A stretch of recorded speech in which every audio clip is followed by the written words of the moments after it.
Abner Mares is not only one of the most exciting fighters in boxing, he's also among the most accomplished. By the age of 27, the 2004 Olympian had won world titles in 3 different weight classes. But what I like most, or maybe respect most about Mares, is his willingness to face one championship-level opponent after another. That toughened him, and it also forced him to do something not all fighters could do: change his style to suit the opponent.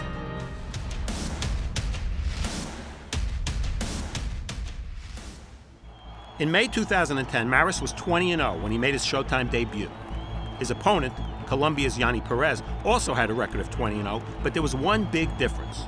Perez was the defending IBF Bantamweight champion. Mares was the challenger. That difference turned out to be critical. The 24-year-old Mares was the faster fighter and started strongly. Nice action there by Mares, becoming matador and bull. But a mid-rounds slump, during which Perez constantly attacked, ultimately cost Mares. Oh yeah, Perez using the uppercut to the body and coming back up with a beautiful combination. The challenger rebounded and clearly won the 12th round. While the majority of ringsiders thought he'd done enough to win a very close fight, the judges scored a draw and Perez kept the title. Still, I remember coming away with the feeling that the experience would benefit Mares big time. As it turned out, he was exactly what he appeared to be: a young champion-to-be who was ready to break out.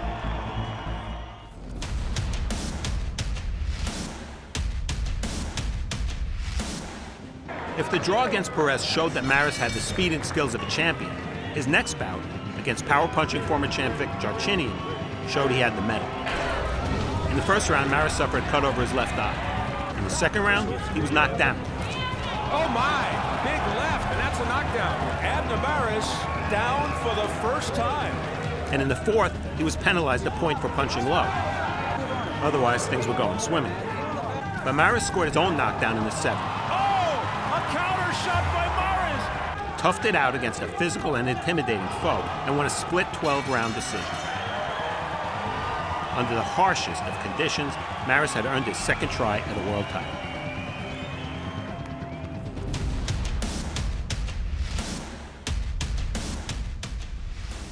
The record shows that on August 13, 2011, Mares won the IBF 118-pound title by majority decision over Joseph Agbeko in Las Vegas. What everybody remembers most about that fight was that Mares continually hit Agbeko low. There's a low blow again. And the referee, Russell Mora, did nothing about it. In fact, in the 11th round, Agbeko went down after being hit low. A lot of them below the border. Oh, again! And Mora ruled it a legitimate knockdown. It had been ugly, but it was also official. Mares was a world titleist, the winner by majority decision.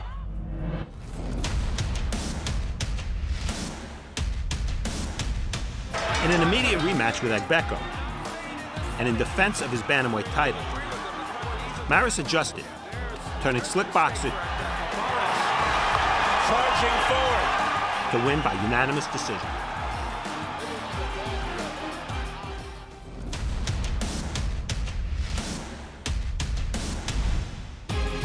In April 2012, Mares jumped to 122 pounds and became a 2-division champion by taking the vacant WBC title with a unanimous decision over Eric Morel.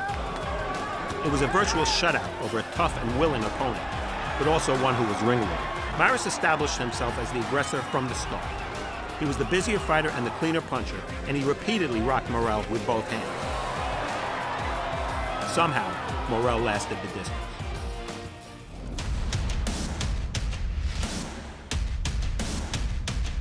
I consider Mares' next fight against Panama's and Selma Moreno as his most impressive. The crowd is electric at the Staples Center in Los Angeles. Moreno had won 11 world title fights at bantamweight and was an elusive lefty to boot. No problem. Again, adjusting to his opponent's style, Mares smothered Moreno. There's the left hook of Mares. He wants to make this a brawl. Mares lands it. Moreno nods his head as if to say, okay, you got me. In round 5, he dropped the challenger for the first knockdown of Moreno's career. And he hurt him with the right hand. The pressure from Abner Mares taking its toll on Moreno. And after 12 rounds, there was no doubt about the verdict. Abner Mares retains the WBC Super Bantamweight title.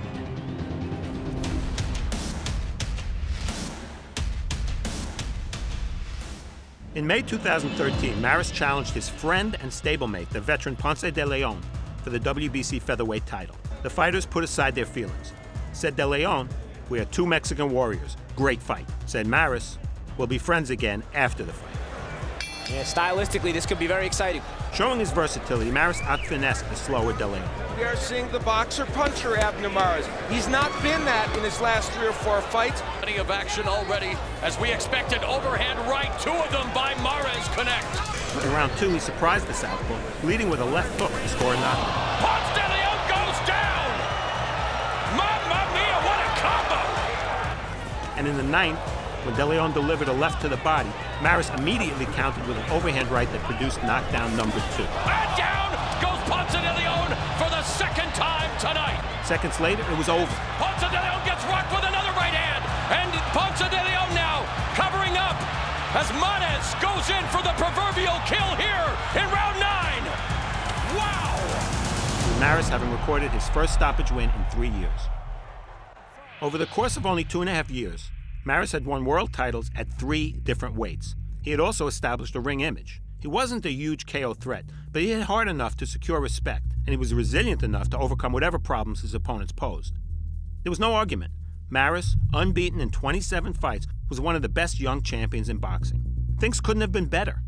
But the crash that came next was a sobering reminder of the fragility of any and every fighter.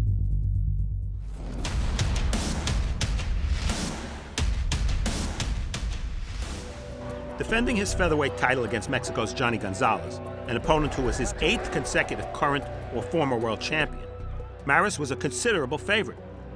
Gonzales was a former champ with 62 fights worth of wear and tear, but he was also one of the biggest punchers in the game, still.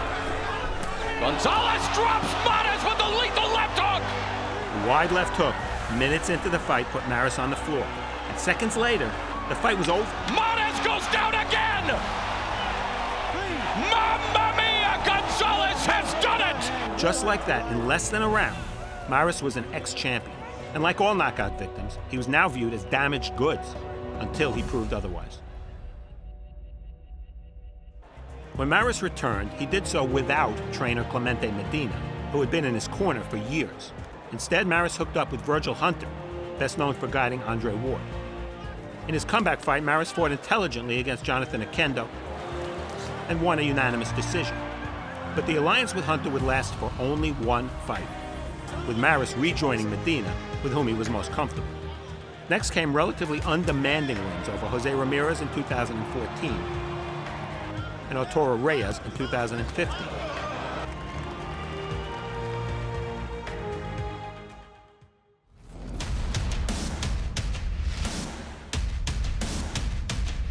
That led Mares to the biggest fight of his career to date, a title fight showdown with the undefeated Leo Santa Cruz, who was trying to match Mares' accomplishment of winning world titles in 3 different divisions.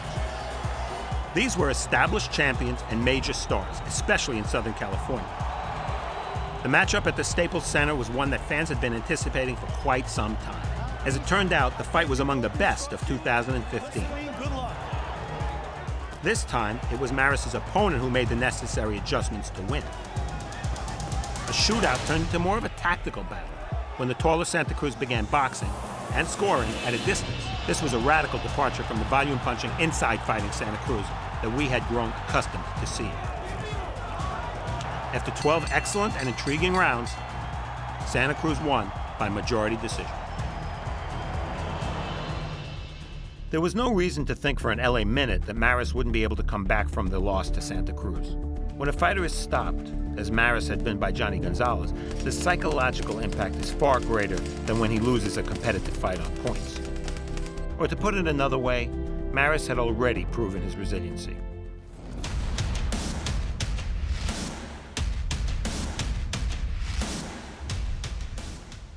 But in December 2016, when he challenged Argentina's rugged Heyzeus Quasar in an effort to regain a piece of the world featherweight title, Mares was coming off a 16-month layoff, and he was adapting to a new trainer in the decorated Robert Garcia. The challenger, Abner Mares, fighting for his future. As anticipated, Mares and the southpaw Quasar rumbled early in the fight, with both scoring often with power shots. And a frenetic start here as Abner Mares puts together a lightning-quick combination. Left hook by Mares rattles the champion. This fight has all the earmarks of a terrific matchup. Nice left hand by the champion. Right hand and a good combination that connected by Mares. But in the second half, Mares took control by making a similar adjustment that Leo Santa Cruz had made against him. He began to out-finesse Quasar, turning down the volume and featuring his entire skill set. The change in tactics worked, and Mares punctuated his performance by dropping Quasar with a right hand in the 11th. Oh! Mares struck the right hand! And at a pivotal point of this fight, Quasar goes down for the third time in his career. And Mares teeing off on Quasar along the ropes. Final 10 seconds. A terrific performance for Abner Mares. The verdict, a split decision for Mares, should have been unanimous. Regardless, Mares, now in his early 30s, was a titleist again and still a major player in the fantastic featherweight division. Starting with his fight versus Yanni Perez in 2010, Mares has fought 14 times. 13 of his opponents have been world-class, and 10 have been world titleists. 11 of those fights have been for a world title. It can be argued that for the past 8 years, no fighter at any weight has consistently faced such a level of opposition. As a result, Mares' place among the best lighter weight fighters of his era is secure. But now comes an opportunity that can define his career. On June 9, at the Staples Center in LA, Mares will rematch with Leo Santa Cruz. If Mares isn't successful, a large part of his legacy will be that while he was a very good fighter, he wasn't the equal of Santa Cruz. If he wins, he'll be looked at in a totally different light, and we'll likely be looking at Mares Santa Cruz 3. So the stakes are simple and absolutely enormous.